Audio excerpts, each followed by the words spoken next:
Hello everyone, আসসালামু আলাইকুম। Welcome back to my channel. কেমন আছো তোমরা? আশা করছি ভালো আছো। তোমরা দেখছো রোজা রান্নাঘর উইথ ব্লগ।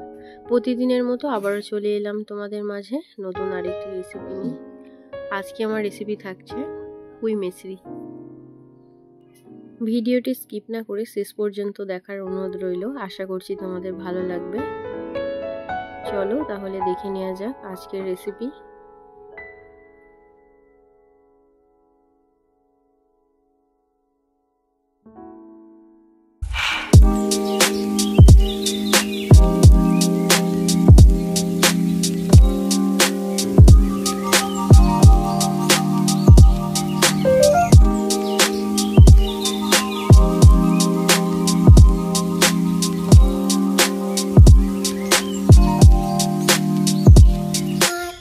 চলে এলাম বাগানে। প্রথমেই এসে বাগানে দেখলাম বেগুন হয়েছে, তো সেখান থেকে বেগুন তুলে নিলাম।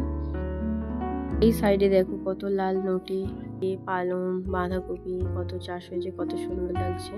তো এখান থেকে আমি এখন তুলে নেব তাজা তাজা পুঁই মিছরি।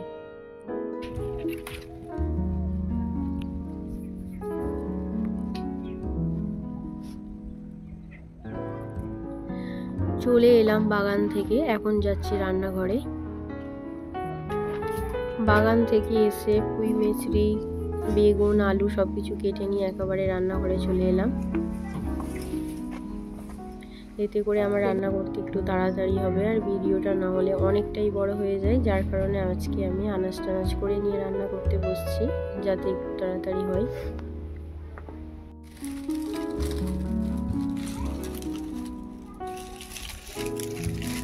বাগান থেকে পুঁই মিছরিগুলো এই মাত্র তুলে আনলাম। পুঁই মিছরিগুলো বেছে নিয়েছি। পুঁই মিছরি আর বেগুন তুললাম, তোমাদেরকে দেখিয়েছি। বেগুন, পুঁই মিছরি সব আমি ভালোভাবে বেছে ধুয়ে নিয়ে চলে এসেছি। আর এখানে একটা বড় সাইজের আলু আমি এরকম করে কেটে নিয়েছি। আজকে পুঁই মিছরি দিয়ে বেগুন দিয়ে মাখা মাখা একটা তরকারি হবে। আর এখানে সব আমি মশলাগুলো নিয়ে নিয়েছি। এবারে আমি উনুনটা জ্বালিয়ে নেব। উনুনটা এদিকে জ্বালিয়ে নিয়েছি। এবারে একটা কড়া বসিয়ে দেবো।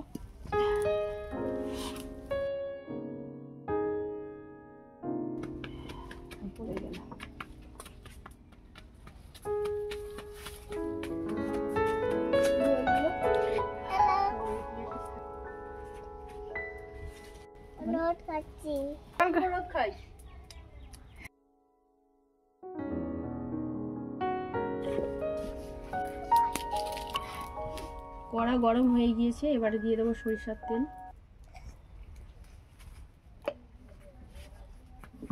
তেল গরম হয়ে গিয়েছে, এবারে দিয়ে দেবো পেঁয়াজ কুচি।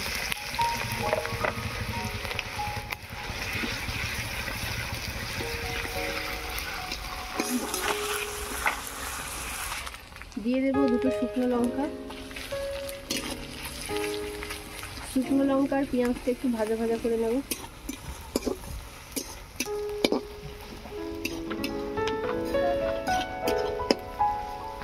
দিচ্ছি রসুন বাটা। রসুন বাটাটা দিলে কি হয় বলো তো, যে কোনো তরকারির স্বাদটা একটু বাড়িয়ে দেয়। ওই জন্য আমি একটু রসুন বাটা দিয়ে দিলাম।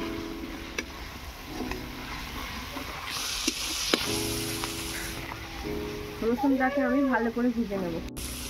রসুনটা ভাজা ভাজা হয়ে এসছে, এবারে দিয়ে দেব হলুদ গুঁড়ো, লঙ্কা গুঁড়ো,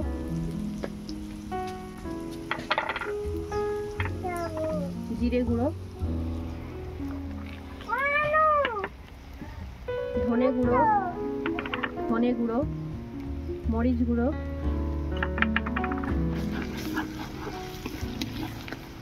অল্প একটু জল দেবো যাতে না মশলাটা মরে যায়।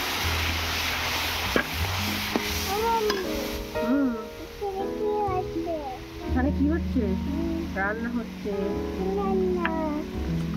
পুঁই মিছরি। এবারে দিয়ে দিচ্ছি স্বাদ মতো নুন। বাবা, ওখান থেকে একটা চামচ দাও কিছু না।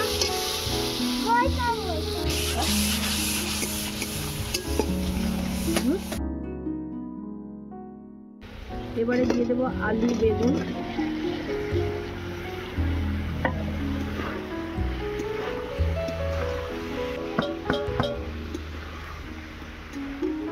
পুঁই মিছরিটা বেগুনটাও দিয়ে দেবো।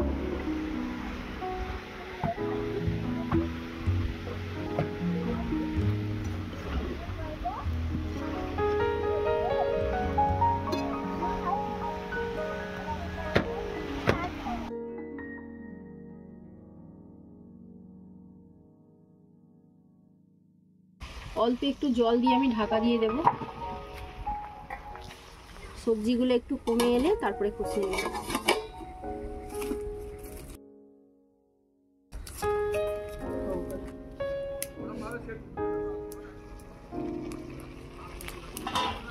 পাঁচ মিনিটের জন্য আমি ঢাকা দিয়ে দিয়েছিলাম। দেখো কতটা সবজি কমে গিয়েছে। এবারে আমার কষিয়ে নিতে সুবিধা হবে, তার জন্য আমি ঢাকা দিয়ে রেখেছিলাম। এবারে ভালো করে কষিয়ে নেব। এই পুঁই মাছের মাখা মাখা তরকারি খেতে ভীষণ ভালো লাগে।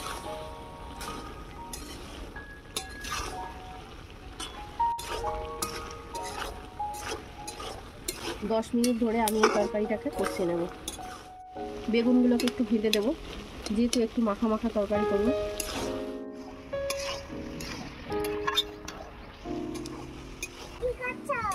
রান্না করছি।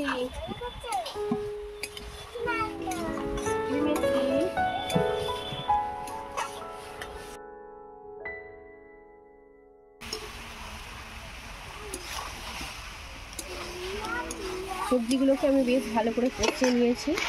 এবারে পরিমাণ মতো জল দিয়ে দেবো।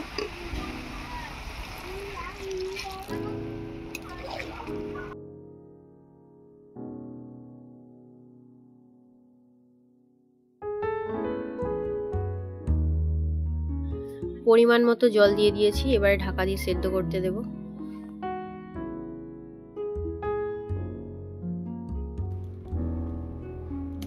কিছু ফেলতে নেই বাবা, অন্যায় করতে নেই না ফুটবল।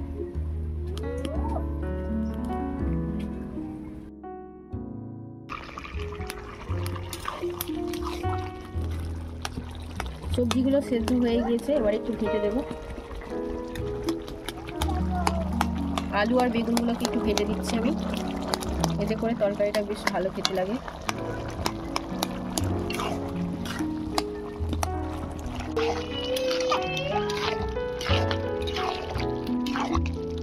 এবারে দিয়ে দেবো ধনে পাতা কুচি। ধনে পাতা দিতে হবে এমনটা কোনো কথা না, আমি একটু দিলাম। এতে করে একটু দারুণ গন্ধ হয়, খেতেও ভালো লাগে, ওই জন্য অল্প একটু ধনে পাতা কুচি। তরকারিটায় একটু ঝোল আছে, একটু ঢাকা দিয়ে দিলাম। ঝোলটা একটু শুকিয়ে গেলে তরকারিটা নামিয়ে নেবে।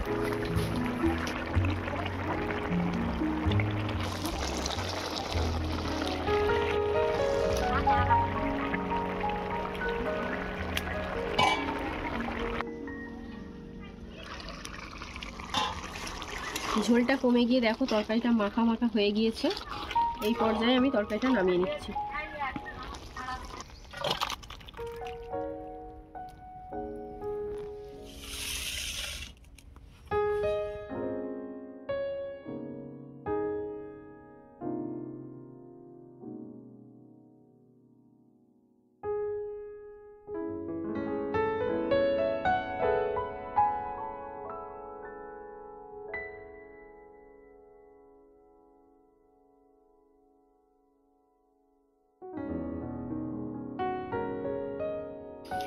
আমার আজকের পুঁই মাছের রেসিপি তোমাদের কেমন লেগেছে অবশ্যই কমেন্টে জানাবে। যদি আজকের রেসিপি ভালো লেগে থাকে লাইক, কমেন্ট, শেয়ার, সাবস্ক্রাইব করে আমার পাশে থেকো। আর যারা ফেসবুক থেকে দেখছো অবশ্যই আমার পেজটা ফলো করে দিও। দেখা হচ্ছে আবারও নেক্সট অন্য কোনো রেসিপির সাথে। ভালো থেকো, সুস্থ থেকো, পরিবারের খেয়াল রেখো।